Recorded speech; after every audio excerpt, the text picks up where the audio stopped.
Thank you all for coming. I want to first say it's an immense pleasure and privilege to be here. For most of the last 5 or 6 years at BP, it was my dream to be standing here and not only talking to yourselves, but students and working on research. I guess during my career at BP, I always had a tendency to want to do more geology than managing. And in coming to Imperial and giving the opportunity to come here, I've kind of realized what, for me, was the way I wanted to tap off my career in petroleum exploration. So the subject of tonight's talk is the Arctic, and I've had a long association with it, which started back in the late 70s in Alaska, and then I've been involved in it and exploring and looking at it at various times through my career in the industry. I sat down with one of my ex-colleagues a couple of weeks ago and was talking about the sort of things I was getting interested in at Imperial, and of course having thrown off the corporate baggage finally, I don't come in at 6 o'clock in the morning anymore. I come in with the students around about 9:30, 10, and it's, I can actually look at things that I was extremely passionate about finding oil and just single-mindedly getting wells drilled a little more differently. I can stand back and look at things from a perspective that's perhaps more environmental and can take into account the other people's views of what oil exploration and production is all about. And so much so that my ex-colleague suggested that I'd become a bit of a polar bear hugger. So I've brought Fluffy along today just to prove that it is true. So he's kind of the mascot for the talk. So first of all, I want to say thank you to a few people. No talk is the work of one person. It's just impossible. There are a lot of people involved. Plus, the ideas and the discussion and the enthusiasm for working on an area comes from discussions with your colleagues. And that's where your inspiration comes from. And there's some names up there who I've worked with over the years: Steve Matthews and Jake Hossack, Robert Scott at CASP, John Simmons, who's in the audience, and Professor Viktor Gavrilov in Russia at Gubkin University, who really introduced me to the geology of the Russian Arctic, and I learned a lot from him and his colleagues at Gazprom as to what things were working in the Russian side. Also, I want to thank Martin and Howard for chairing today, introducing me, and for being very kind later on and saying some nice words about me, Howard. And then finally, Katie and Daphne did most of it. All I did was kind of write the talk. Katie and Daphne sent all the invitations out, organised the pre-drink lecture tea and what's happening later on. So thanks to everybody there. So here's an outline of the talk. We're going to have an outline. There's far too much on here, but basically we're going to look at what Arctic basins are. We're going to look at the world from the top down, not from the equatorial view that we're used to. We're going to look at it through polar projections. I will ask the question, I mean, does the world need Arctic oil and gas? There's a pristine Arctic wilderness up there. Do we need to go and extract hydrocarbons from it? Does the world really need it? Show you a little bit about my involvement in exploration in the Arctic. It says early because actually some of it was actually quite a long time ago. Look at the ice environment up there. That's clearly one of the main issues there.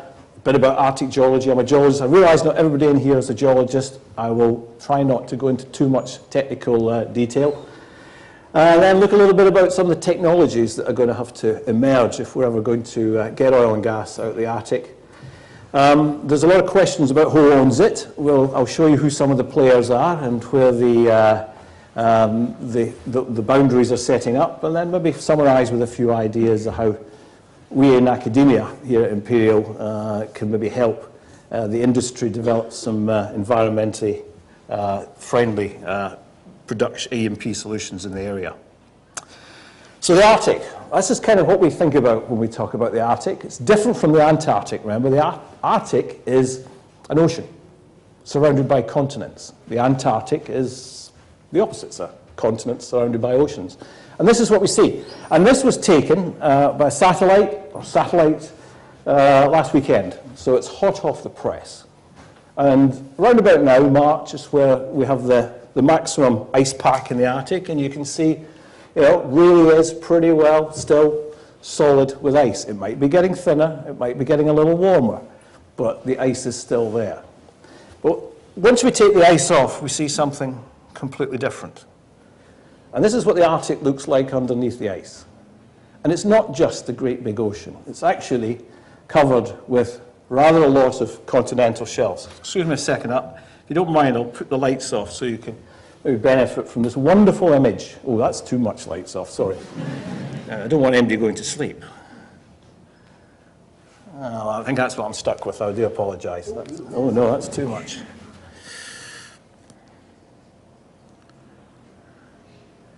Lights. Oh, that's better. Oh, that's nice, yes. The ambiance is now perfect. Right, it's this bit's ocean, that's deep, that's in some parts, so here it gets down to about 5,000 metres of water. So that, that's deep ocean. But these shelves around Siberia, off East Siberia, the Barents Sea, little bits of shelf off Sverdrup and Alaska here, water depths there, sometimes not much more than 50 metres. So easily accessible. And the reason why, as petroleum geologists, we like shelves, because shelves contain basins, and basins contain oil and gas. So that's kind of the first time we really get interested. And this was a 1971 image, and it shows a fantastic picture of what an oceanic basin looked like, just as plate tectonics was actually beginning to get going. Wonderful image, and I can remember seeing it around the time it came out. Right. Do we need Arctic oil and gas? So I thought I'd say a little bit about really where the oil and gas is in the world. And on this slide, the pies are representative of the amount of oil and gas found, discovered, and produced in various parts of the world. And the first thing that strikes you, the reserves, what's left, there is an awful lot left in the Middle East. And there is not an awful lot less left in Western Europe, North America, and particularly Asia Pacific. So a massive imbalance in the resources in the world. And energy security is a major concern for countries like China, North America, and the continent of Europe. So there is clearly a need for oil and gas. There should be enough. There really should be. But we've seen very clearly in the last few months that any instability in this region causes a lot of fluctuation in the oil price and the oil markets.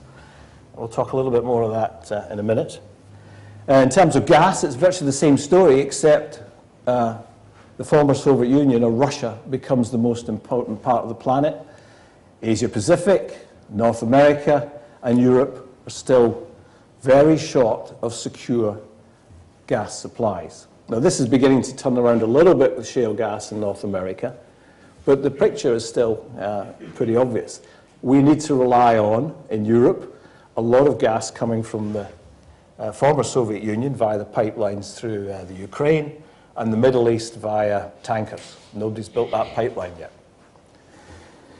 This is an important slide in terms of really what's happening to all that oil and gas. On this side here, and in grey, is the global annual amount of oil and gas that's been found. So basically, if you wanted to find oil and gas, 1959 was the peak year. A lot of the big oil and gas fields were found round about that time. So you can see that we're finding less and less oil every year. And if you believe this curve from Owen et al., who published recently, by about 2040, we're not going to be finding very much at all, conventionally. On brown, this brown curve is the worrying one. That shows how much oil we're actually using in the planet over this time every year. Every year it's about, well, every day it's about 80 to 90 million barrels, so it's 30 billion barrels essentially a year. And ever since round about the early 80s, we've actually been using more than we've been finding. So we've been having our cake and damn well eating it. since that time. This is the concept of peak oil, and Owen believes we're pretty close to it now. So we're actually going to see a drop-off of production. So this 80 to 90 million barrels a day is probably as much as we're ever going to get. Some people don't think we'll ever get over 90. So any little fluctuation in the Middle East is causing the oil price to go up. And I think it's about $120 a barrel at the moment. I wouldn't be surprised if it's about 150 in a few months' time. So it'll beat its $147 a barrel record, because it really is so close. We're moving from a supply-driven, a demand-driven to a supply-driven resource. So things are getting tight. We are going to need more conventional oil, and you look around the planet, and the Arctic is one of the last places that we're going to be able to go. Here's some of the rules we use when we're looking for major new oil provinces.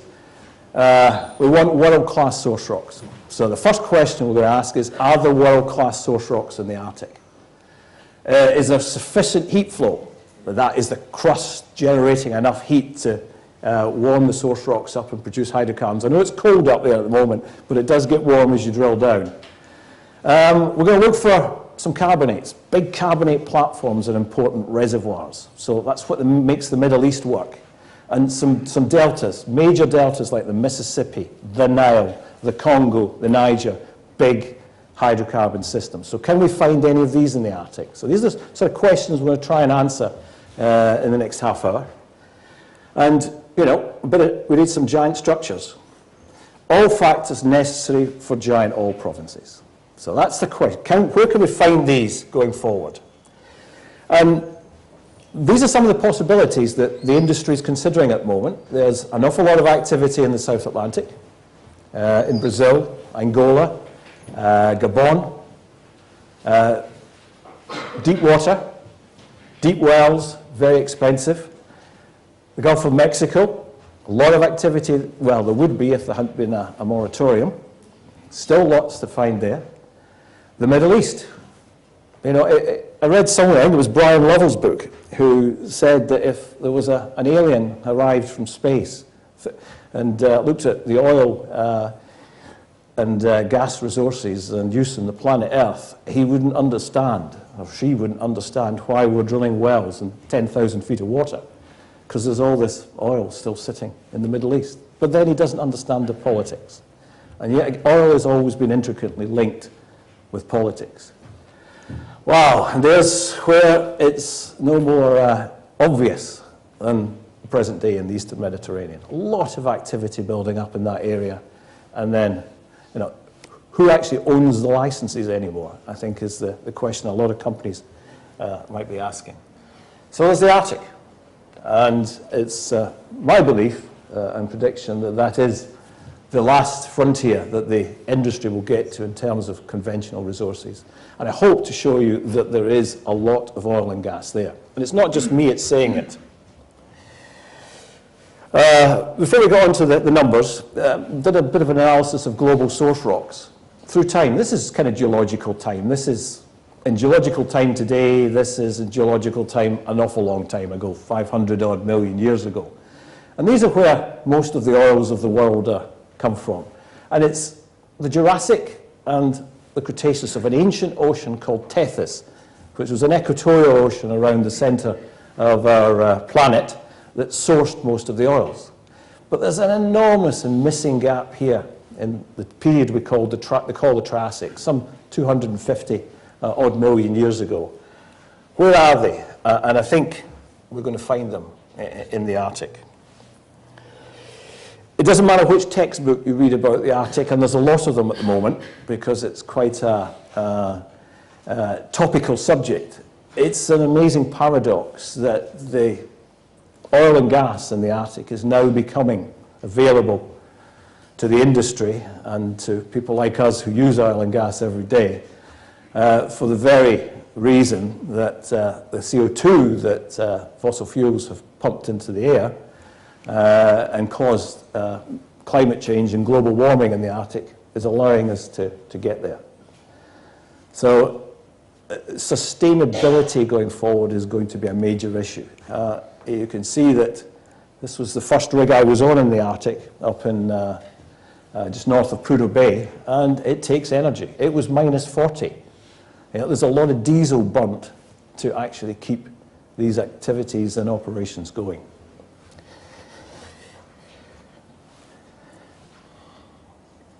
So the USGS have done a recent analysis of the resource potential of the Arctic, completed it in 2008. And there's some big numbers up here. We measure oil in barrels, and 114 billion is kind of 2 North Seas. So that's a lot. 2,000 trillion cubic feet of gas is immense. It's probably about a third of the world's future gas reserves is going to be in the Arctic. Quite a lot of natural gas liquids, but in total, it's about a fifth of the world's future undiscovered resources. And that's coming from the USGS. And if anything, I think they're perhaps a little bit pessimistic. Just some wonderful photographs from the Mackenzie Delta that I've included of these, thanks to John Simmons and Liz Jolly for these. Just wonderful images of getting data up in the Beaufort Sea and the Mackenzie Delta. These are the maps that the USGS have produced. Basically what it means is it's a polar projection. There's kind of the North Pole there, and let's see, places you will know will be Greenland, Alaska and Siberia, just to get your bearings. The greener it is, the more oil and gas the USGS think there. And in this case, it's oil. They think there's a lot of oil left in the Beaufort Sea of Alaska and Canada. I think, you know, they're a little bit light in this part here through eastern Siberia. I think there's a good source rock there, and I think that area is going to yield a lot more than they do. But as you can see, the green areas, which are the basins, all are likely to work. And here's the gas. And if I flick these back and forward, you'll see that a lot of the gas basins are really just associated with over-maturity of oil-prone source rock. So they're in the same place. And the only real difference is that West Siberia, which sits here, and offshore into the Kara Sea, is a lot more important for gas than it will be for oil. I'm not sure if I fully agree with that. So let's see, it's the explorers in the Arctic. This is a map dug up from Mercator, and he published this in 1595. So it's kind of the first polar projection of the Arctic we were able to find. And, well, it's actually, you can recognize some bits of the map. Iceland's pretty good. Yeah, that's be able to circumnavigate that. Greenland is a little bit, you know, a bit more work required there. Not too bad in Alaska. Siberia, a bit difficult. This bit here is fascinating. I guess it's all under the ice. It's actually 5,000 meters of water. It was called Crocker Land. You'll probably come across that term again. But that was what they thought, big deltas sitting under the ice in the Arctic. Now, we know that's not the case, but not a bad start. Who else was up there? Here's Nansen, fearsome-looking fellow. Wouldn't want to meet him in a dark night.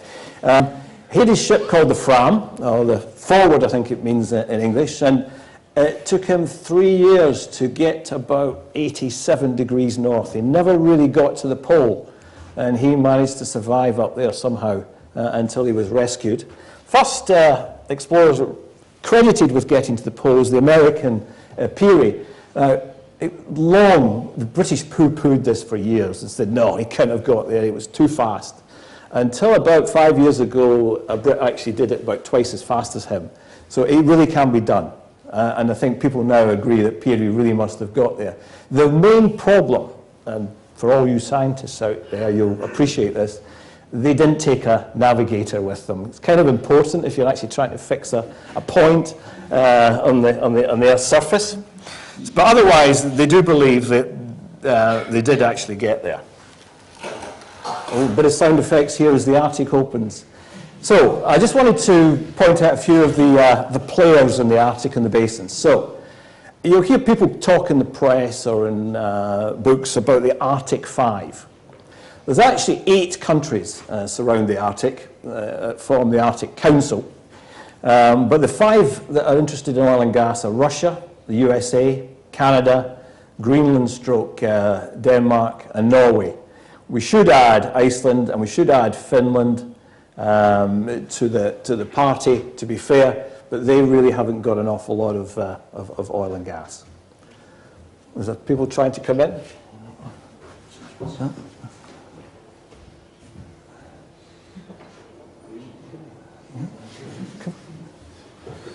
Is this okay? You're just not allowed to ask questions.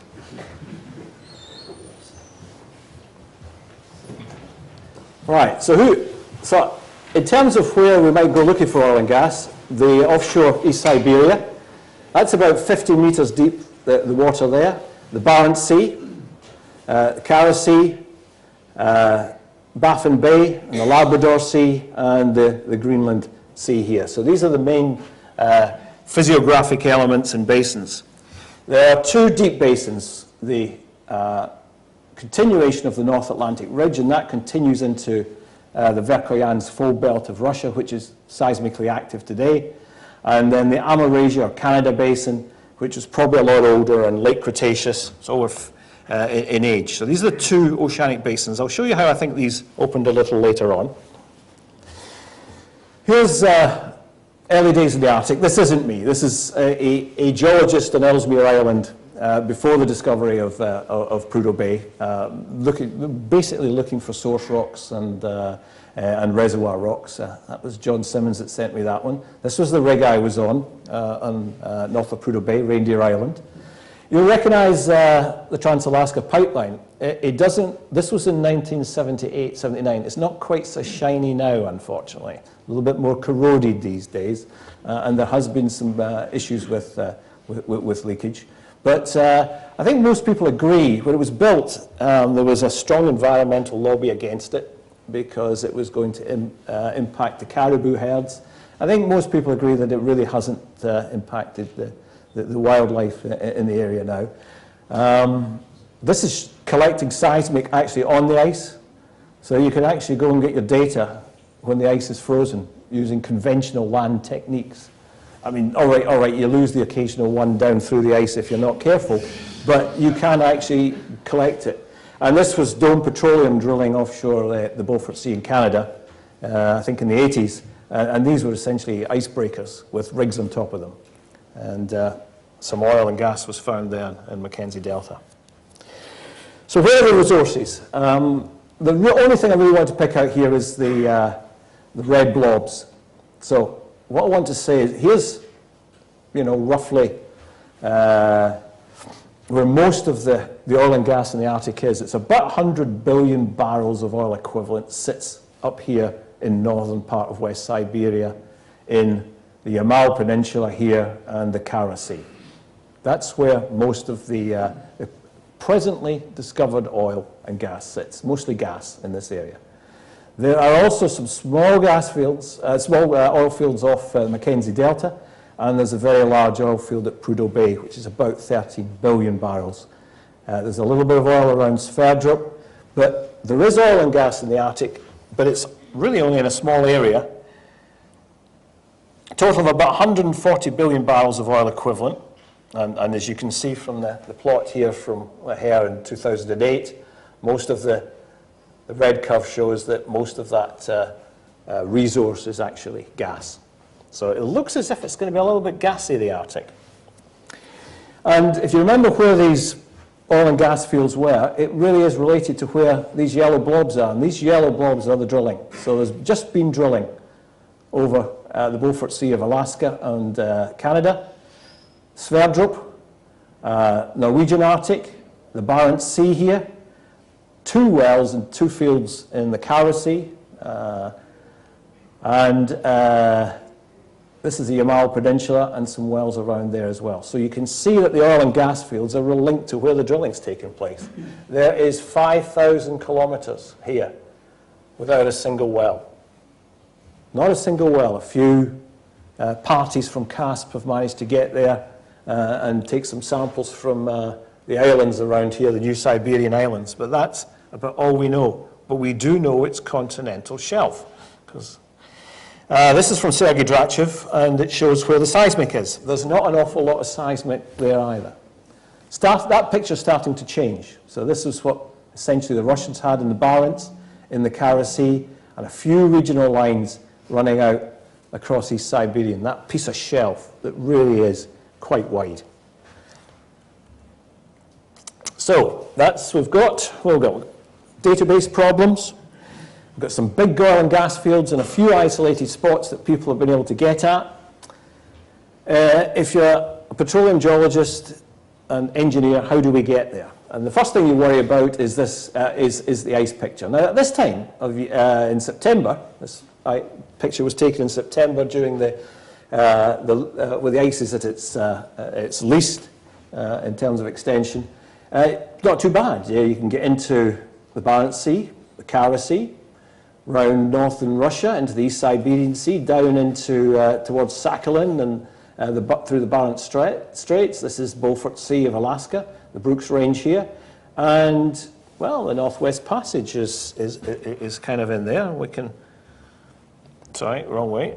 And we kind of have a look at how you might get through there. This was an experiment run by Exxon, BP, other partners in Prudhoe Bay back in 1969. Now, there was two ways of getting oil out of the giant Prudhoe Bay field that had just been found, which sat here. You could run a pipeline down to Valdez, which eventually was done, or you could send a reinforced tanker called the Manhattan, the SS Manhattan, up through the Northwest Passage with a couple of tugs. And it made it. Did it twice, in fact, and got right through. It was a bit of a struggle, and the people decided that you can actually see pictures where it's just actually cutting through sea ice. So it wasn't actually open ocean. So they decided against this route. Probably a lot easier now. I mean, the Arctic's warmed up about 3 or 4 degrees in the last 60 years, which is quite alarming, because if you think that most of the planet's warming about half a degree over the same amount of time. So the Northwest Passage is actually just about navigable now, easily. The first person to try it was a friend Amundsen of Antarctic fame, who in 1906 took about 2 or 3 years to get through here. You can now do it in about 5 days. And that's the difference that 100 years has made to getting through the Northwest Passage. The real problem, though, is the winter, and we're back to March again, and you can see what happens. That you want to go exploring here. Well, the Barents is fine. You can actually see very clearly why the Soviet fleet, submarine fleet, had its headquarters at Murmansk. It's ice-free the year round, so that kind of makes sense. But you want to go and explore in the Kara Sea, you better have a winter solution. If you want to go explore East Siberia, yeah, that's all socked in. Again, I was up in Alaska, that's what it looked like. Well, it kind of looked like that. It was all ice-bound this time of year. Baffin Bay, Sverdrup, all ice.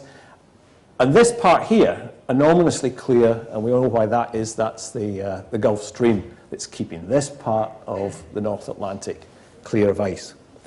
But not so of icebergs. And this ice up here, even if you wanted to put a rig or a facility on that, the ice moves. And it's been recorded up to 3 meters an hour. So that rig you put down there last week is now in a different prospect. I mean, this is not, and it's chucking out icebergs here, which unfortunately the Titanic hit just off the map here, just off Newfoundland, on the evening, or the night, or the early morning of the 15th of April, 1912. So these things are dangerous. And you can see if it bring down something like the Titanic, you don't want to be on an oil rig or oil facility where these things are moving around. So there are real problems with how to produce oil and gas with ice, which can be up to 15 meters thick, sitting on shelves which can be up to 200 meters deep, and actually producing oil and gas from that. Just isn't conventional technology available for that. So let's have a look a little bit at the geology. And this is from the Arctic Gravity Project, which shows the gravity of the Arctic and kind of shows how the basins work. So there's the opening of the North Atlantic. Basically, that piece of crust there, which is the Lomonosov Ridge, 50 million years ago was sitting there. And this rift has propagated up right through to East Siberia. and that's all deep water oceanic crust. The continents have moved apart. There's Baffin Bay. It's probably done exactly the same thing at the same sort of time frame in the Tertiary. Here's the other part, the Amalazia Basin. This is the piece that separated kind of Canada from Siberia, Canada and America from Siberia. And I'll show you some little models of that shortly. The bit that's causing the problem at the moment is this thing called the Mendeleev Ridge and the Alpha Ridge. These are thought to be extremely large igneous provinces and not really very prospective for oil and gas. Didn't stop the Russians putting a little submarine down there, and I'll show you a picture of that later, to claim it for the former Soviet Union. And then finally, we've got some deltas. There are two major deltas in the Arctic. There's the Mackenzie Delta and the good old Lena Delta here. And you can see they are at very specific points in the Arctic. They both sit on the tip lines of these oceanic spreading centers. So they're coming in where these oceanic spreading centers are hitting the continent. Sorry, too fast. Right, back to our National Geographic map, because I sometimes can't handle all these polar projections. And what we've got here is that picture of the Arctic, but we've put some geology on it. And what I've picked out is the big piece of shelf that sits. There's the Barents Sea, and then there's this piece, which is the North Slope, East Siberian Plate. And what I'm going to try and suggest to you is that all this kind of was stuck together. It's called the big windscreen wiper model. Now, it's probably not absolutely true, and there's lots of different models now, but if I can take that piece and put it back over here, this piece of crust, some 100 million years ago, a bit more, was actually contiguous, a contiguous piece of continental crust and geology, which through the last part of the Cretaceous actually moved just like a big windscreen wiper to open this piece of basin here. So something that was originally stuck down here to northern Greenland, the Sverdrup, and parts of Canada, has now ended up in Alaska and East Siberia. And this is the major thrust front of late Cretaceous Tertiary age that's associated with it, which has formed the Brooks Range and the fold belts of Wrangel Island. And it's quite important because that piece of crust, I think, holds the key to a lot of the hydrocarbons that we're going to find in the future. So if we put the regional geology together, we can separate the Arctic into a series of different geological provinces, some of which are good for oil and gas, some of which are not quite so good.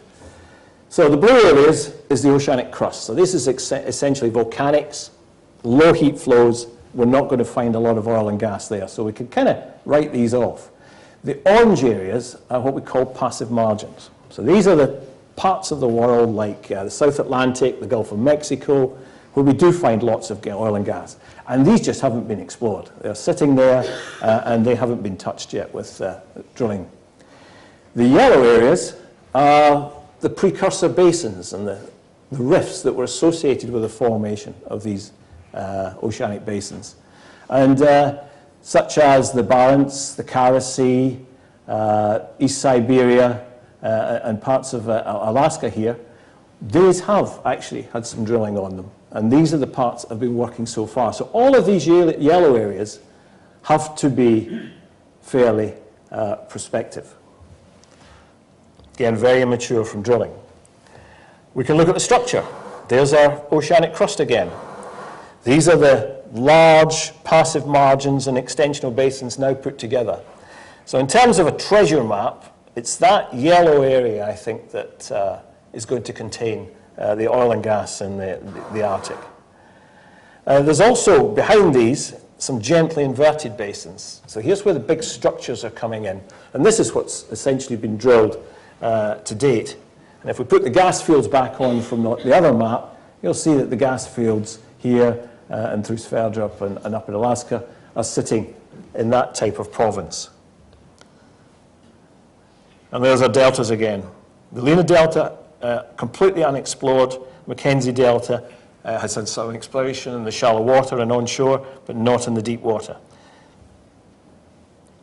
So let's have a look at that. This is this lump of crust that I showed was the big windscreen wiper. It's here. What does the geology of that look like? We know a little bit about it. We've got two fence posts. Alaska. There are a lot of wells in Alaska, and it's simplified. It's a big carbonate platform up to the top of the Permian. There is a world-class source rock round about the top of the carbonate platform as it's flooded back, and then there's a series of deltas sit on top with some more source rocks. We go over to Svalbard. We see similar things. It's on the same plate. Remember that same lump of continent? This is 5,000 kilometers away. It's a long way. We still see the carbonate platform.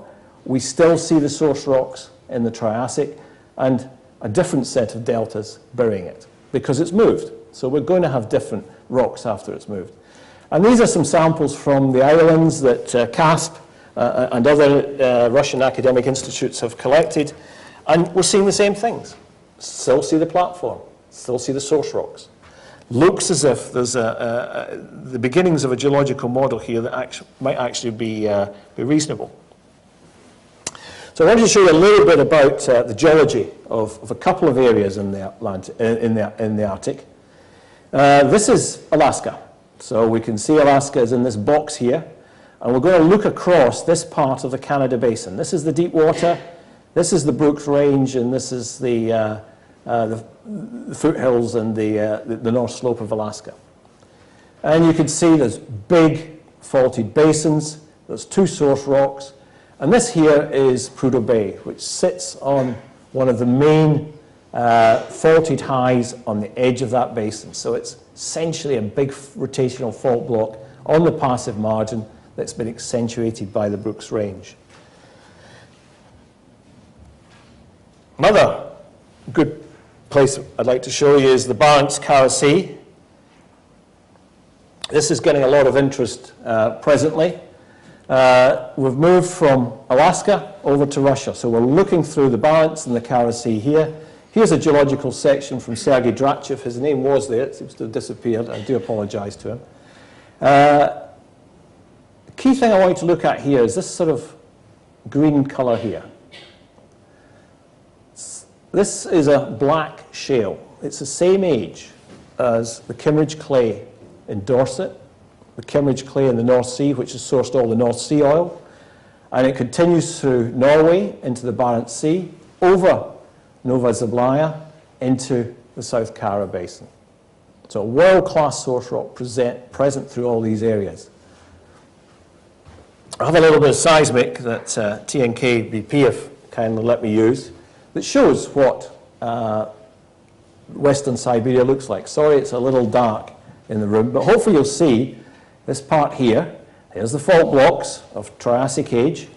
There's the Jurassic sitting within and Triassic within the fault blocks. This light blue color is that same source rock. It continues through there.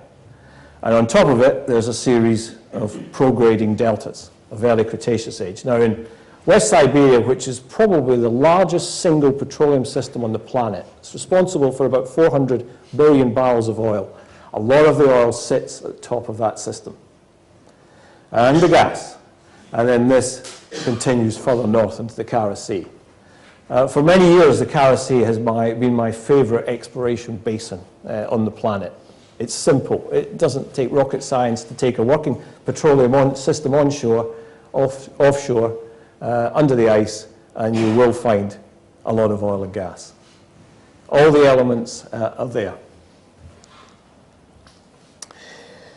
So the kind of last bit of the geology is how do we predict source rocks? And this is some of the work looking forward I'd like to be involved in here at Imperial and hopefully with colleagues at CASP and with EGI over in Utah.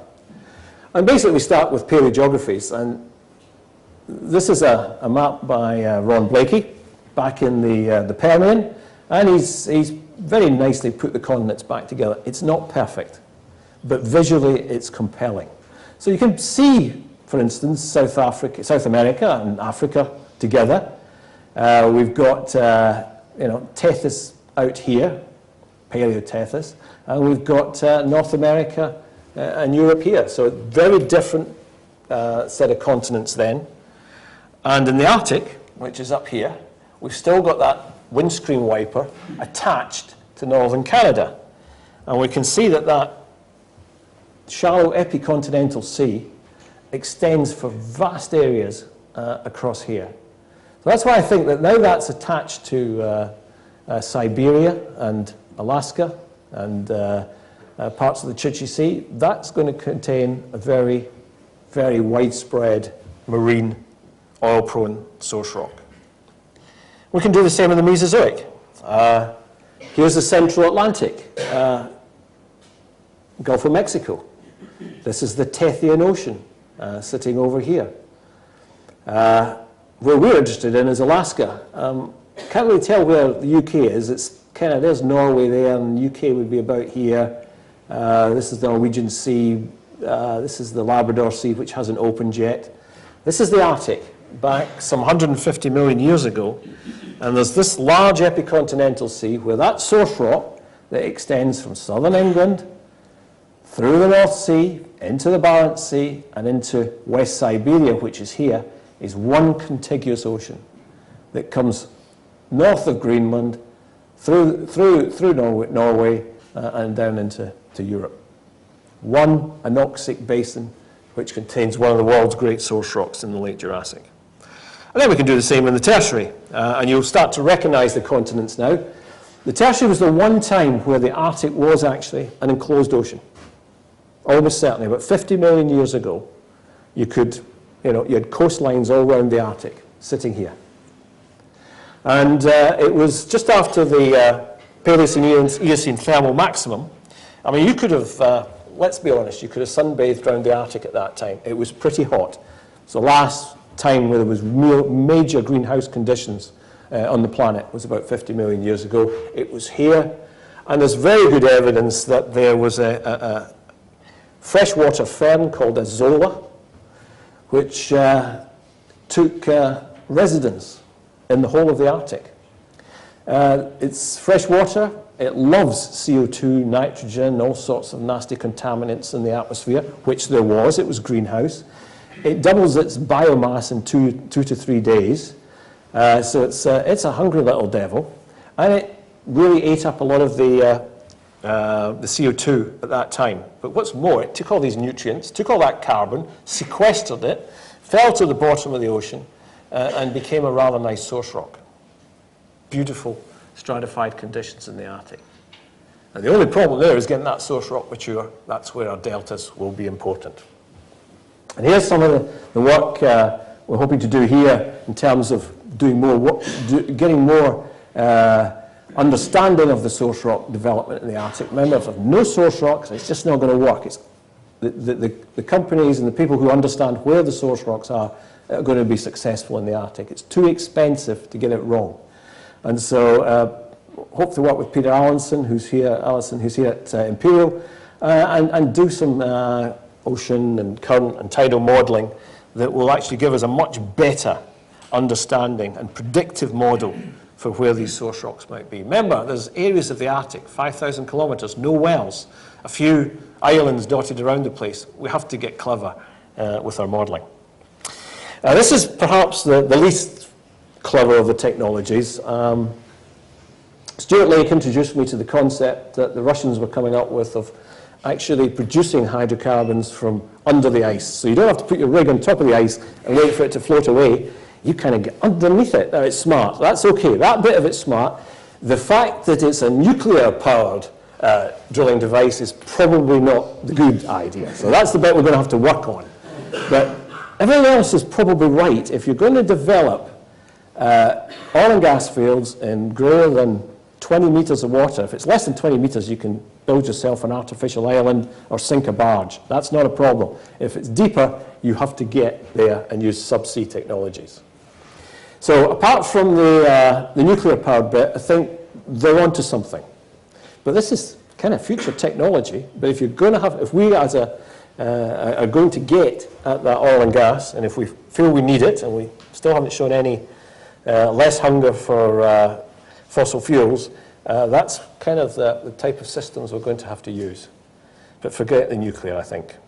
So I've talked very much about the technical stuff, and it's great fun. We can go and explore. All the right elements for big oil and gas is present in the Arctic. there are other things we have to consider. And there's a lot of interest. It gets a lot of press time. It gets a lot of TV time, what's going on in the Arctic. People worry about spills. They worry about global warming and its impact on the Arctic.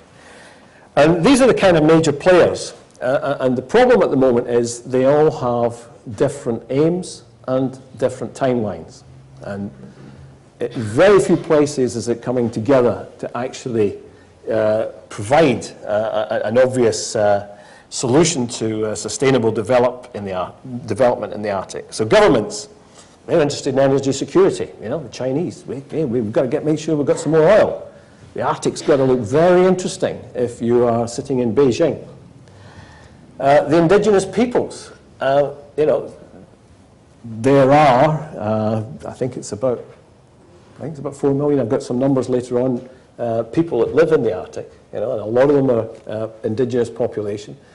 You know, they're still living a life or have a culture that, you know, uses the resources of the Arctic to live. Environmental lobby really have got no tolerance, really. The Arctic's a pristine wilderness. Forget it. Find an alternative. Don't go looking for oil and gas there. And then the oil companies, I mean, they look short-term, shareholder value, and demands. So it's quite a difficult job to get these together. And then even if you get them together, who actually owns it? It's not quite as bad as it was. Remarkably, the Russians, who are over here, and the Norwegians agreed that boundary back in September. They'd argued over it for 40 years. So they just stuck a line through the middle of it. Kind of sensible. Good for you guys. So that one's fixed. What else is kind of fixed? Most of the Greenland-Canada boundary is fixed, except this bit up here. And that's critical because that's the piece that's going to say where do you take the line into the Arctic. There's this little thing here called Hans Island. It's right on the median line between Greenland and Canada. Bad place to be if you're a little island. So politicians regularly from Canada and Denmark land on the island, make a speech and fly off again, and then cause problems for the others. So that's what's going on there. Quite remarkably, this hasn't been resolved. So the USA and Canada are still fighting about their median lines. Okay onshore. The British and the Americans managed to sort that out at the 141st parallel. But it's how do you take that offshore? The Canadians quite naturally want to just take that straight off. The Americans want to say, well, actually it should be coastal orthogonal, I want to take it this way. And that's still not resolved. Bit of a resolution in the Bering Sea. So the Chukchi Seas have kind of been resolved between Russia and the USA. But this whole bit in the middle is still proving a problem. And who owns the Arctic? Well, I showed you it was quite deep basin. But the Russians were not to be deterred. And they found themselves a little semi-submersible. The Mir 1, the Mir 2 went with it just to keep it company. And they actually went down and planted a flag. Where's the North Pole? It's quite difficult on this map. It's somewhere in here. As you can see, everybody claims the North Pole. I can't think why, but they do. And they went down something like 14,000 feet with some titanium reinforced flag.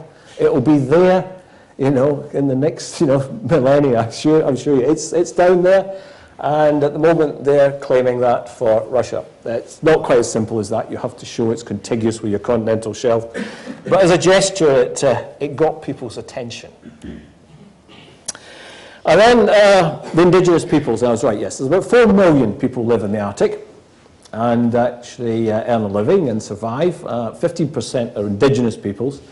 This map kind of shows the distribution of the indigenous peoples. Have any seen the recent excellent BBC Two documentary on the Arctic?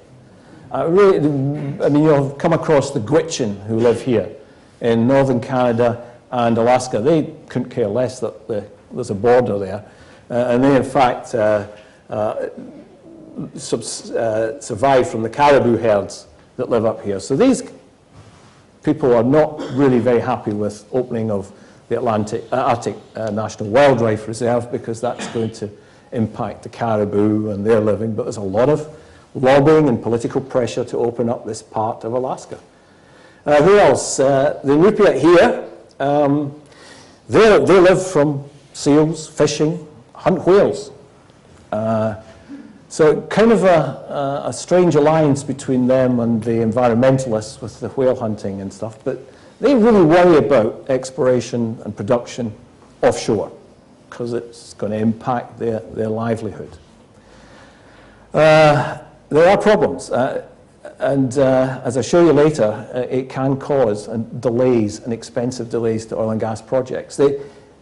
From my reading, the indigenous peoples of the Russian Arctic were perhaps the best looked after of any of the Aboriginal people in the area, particularly during the Soviet times, because they were treated as citizens and they got all the benefits of being citizens, and they really were looked after very well. Ever since the collapse of the former Soviet Union, times have got tough for these people as well. So it's strange how different types of politics and governments and political systems have an impact. But these guys are stakeholders, the indigenous peoples and the oil companies. If we're going to get the resources, we have to work with them. So here's an example of how difficult it can be, the Mackenzie Valley Gas Pipeline Project. Well, a lot of you have heard of it. I mean, it started when I was still at university. That shows you how long ago it was. So what we're trying to do here, we've got 5 billion barrels of oil and gas equivalent sitting up in the Mackenzie Delta. That's a lot. And if you're a consumer in North America, you'd like to have it from there rather than from the Middle East, because that's secure supply. But the proposal was made in 1974 to put in a 12,000 kilometre pipeline that would bring this oil and gas from the Arctic down to where it could connect up to the North American system. So essentially it was 39 years of negotiation to do this, and all sorts of problems in between. There's still one of the local tribes holding out. In 2010, December, the Canadian National Energy Board finally approved the pipeline. The only problem is Imperial and Exxon, I'm not sure they really want to do it anymore, but it has been approved after all that time. That's a lot, and the key thing here is, you know, that cost, I think, I saw 1 billion back in 1974 as the cost of the pipeline. It's now 17 billion to do the pipeline. That's expensive. It's going to, just finish off, the Russian Arctic will take a long while, not only because of these types of issues with making sure that the local populations are properly looked after, but because the technology is just not there. So we're talking for the Russian Arctic 20 years plus before we can get at some of these resources. So in summary, hopefully I've shown these are vast unexplored areas. It's the last part of the planet, the final frontier if you're an oil explorer in the conventional sense. Still not a great database. Like to think that the key to success is identifying where the source rocks are, and I think that's somewhere people like us at Imperial can help. Future interest maybe focus on these yellow areas I showed on that map, I called the treasure map. The real challenge is it will be delivering sustainable development. I've said who the interested parties are, but it will require real partnerships, and I'm not seeing them yet. You see patches of partnerships breaking out between governments and oil companies and environmentalists and native populations, but nothing consistent. There's a different approach to Russia as there is to Canada, as there is in the USA. There's not a consistent approach to oil and gas.